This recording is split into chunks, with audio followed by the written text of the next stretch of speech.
Hello, Control Tower. This is Nik Fs 2020, ready for takeoff. Oh, hello there, my friend. Flight simulator. Well, let's begin. In this presentation, I am going to be talking about the software or softwares you need.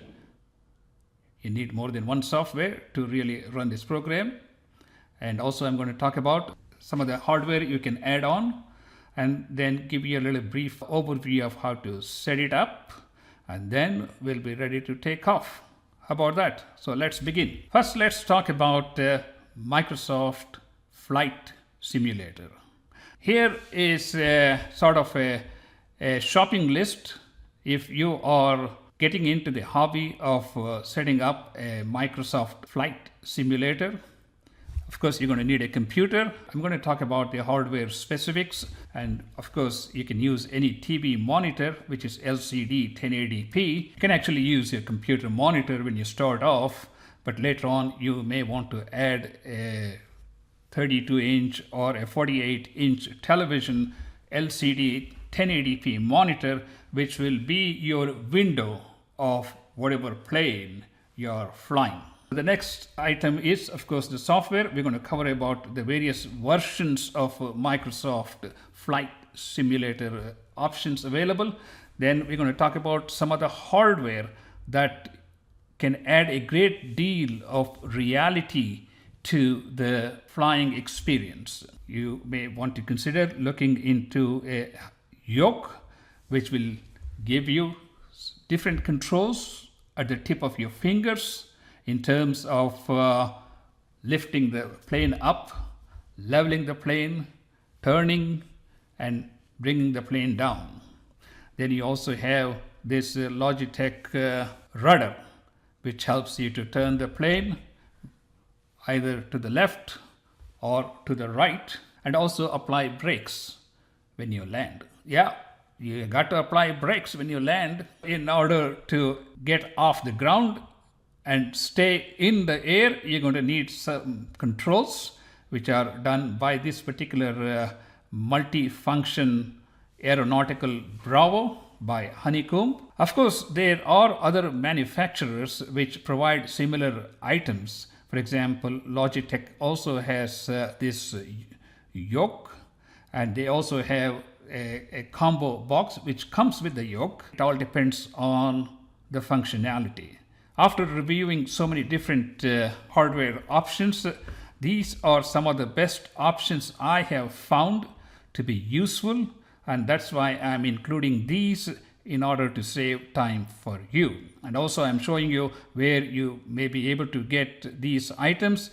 I would say just shop around so you get the best deal. One more addition we would like to talk about is this monitor, which is the display monitor that you see in big planes or even small Cessna planes, where there is a dashboard where you see all these little dials, and all those dials can be replicated on this display monitor. Okay, let's continue. There are three different versions of Microsoft Flight Simulator.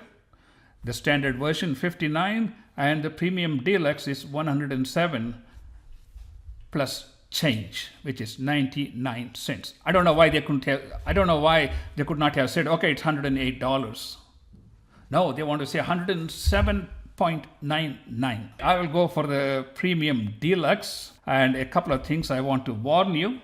It will probably take a whole Saturday or Sunday to download this and load this onto your computer to make sure it is functional. So there are a lot of different things that need to be changed in your computer configuration for it to work. But don't sweat it. If you hit a roadblock, go to YouTube, put the problem, and somebody has already had the same problem, you can look and find a solution to that and move on. There are several different places where your firewall may be blocking the installation. And your driver settings may have to be changed, and the time of your computer should be changed sometimes. So there are a lot of things that need to be taken into account. If you hit a roadblock, make a note of what the error message is and go to YouTube and try to find an answer for that. That's how I do. All right.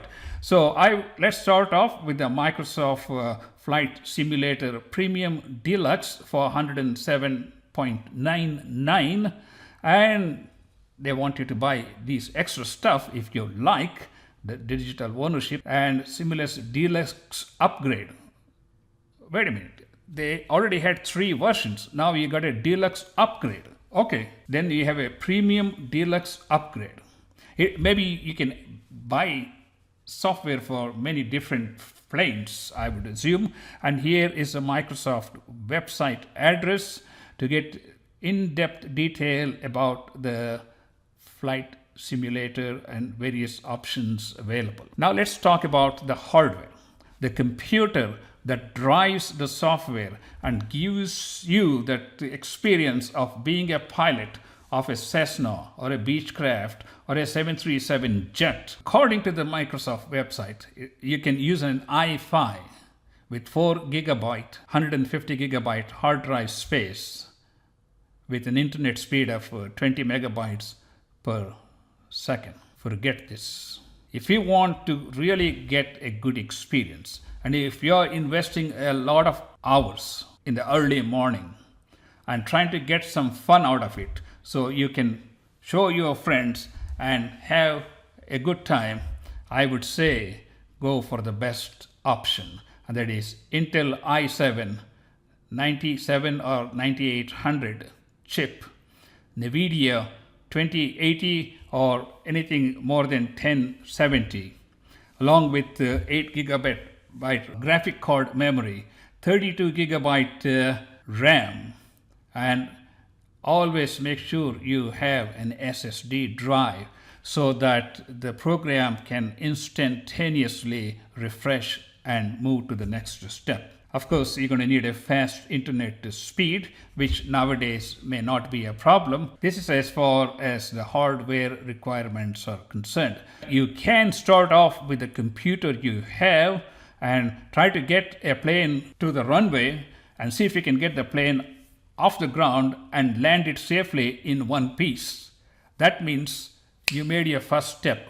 Then gradually add on as you get more experience and as you watch more YouTube channels and learn more about the Microsoft Flight Simulator. You're going to need a nice desk. Of course, I have a desk like this, which is 72 inches. And I will show you my setup and I'll explain to you why you need a 72-inch desk or something like that, so that you can put all your hardware so that you really feel like a pilot of a 737 commercial jetliner. And of course, you can start off with your computer monitor. As I said, I have a 24-inch touch screen monitor, which I can use to start off. But later on, maybe you would like to add 2 monitors. Nowadays, you can, for $200-300, you can get an LCD display monitor, 32 inches.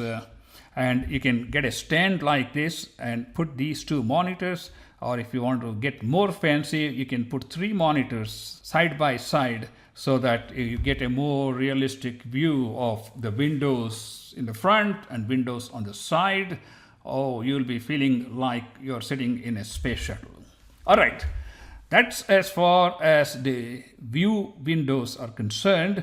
But if you want to get more sophisticated, you would like to buy a 15-inch or so display monitor. This display monitor is supposed to replicate the dashboard that we see in a small Cessna plane, or the entire monitors that we see just below the windows that displays the speed, the altitude, and the direction, all other parameters. And all of those parameters can be shown like here, and you can program 1,000 different things into this particular screen, and you will be able to control this. Like, for example, you are flying a 737 and you want to change the speed to 220 nautical miles. You can just touch the screen on the speed and dial 220, something like that, so that you will also be able to change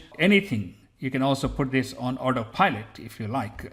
And this is a separate Nopster which is available from Air Sim Air, and you have to connect this to this monitor. We'll talk about that in a minute. And underneath here we have this honeycomb yoke, which I'm going to talk a little more about that.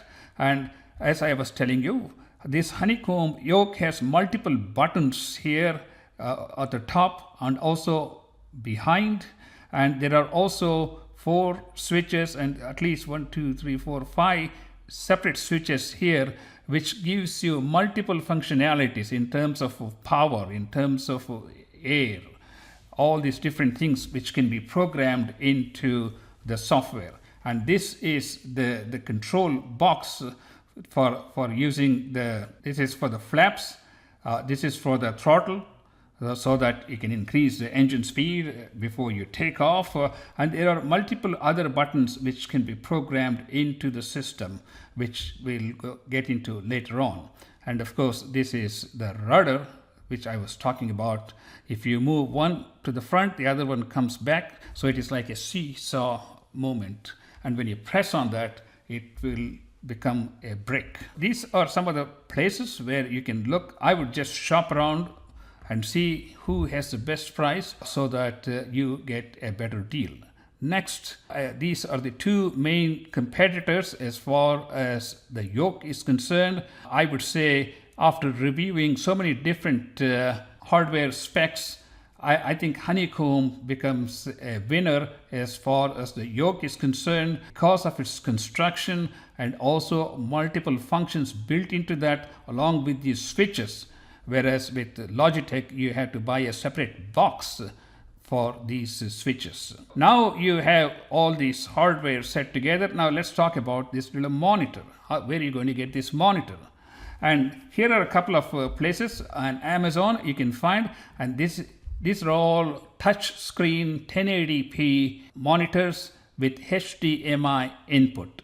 So there are a couple of manufacturers.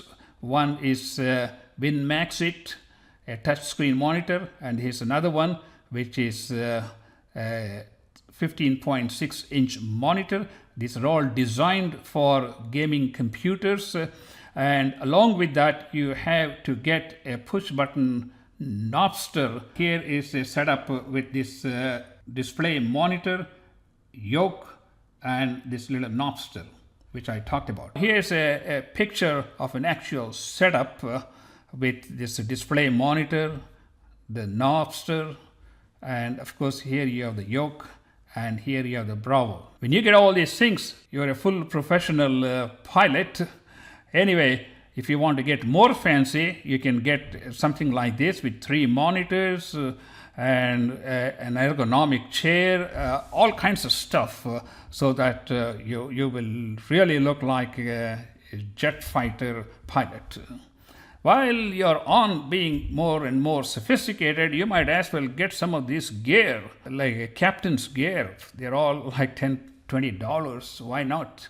If you invite some friends, you might as well dress up like a pilot and teach your friends how to use Microsoft Flight Simulator. Now you got all these things put together. You got your plane onto the runway.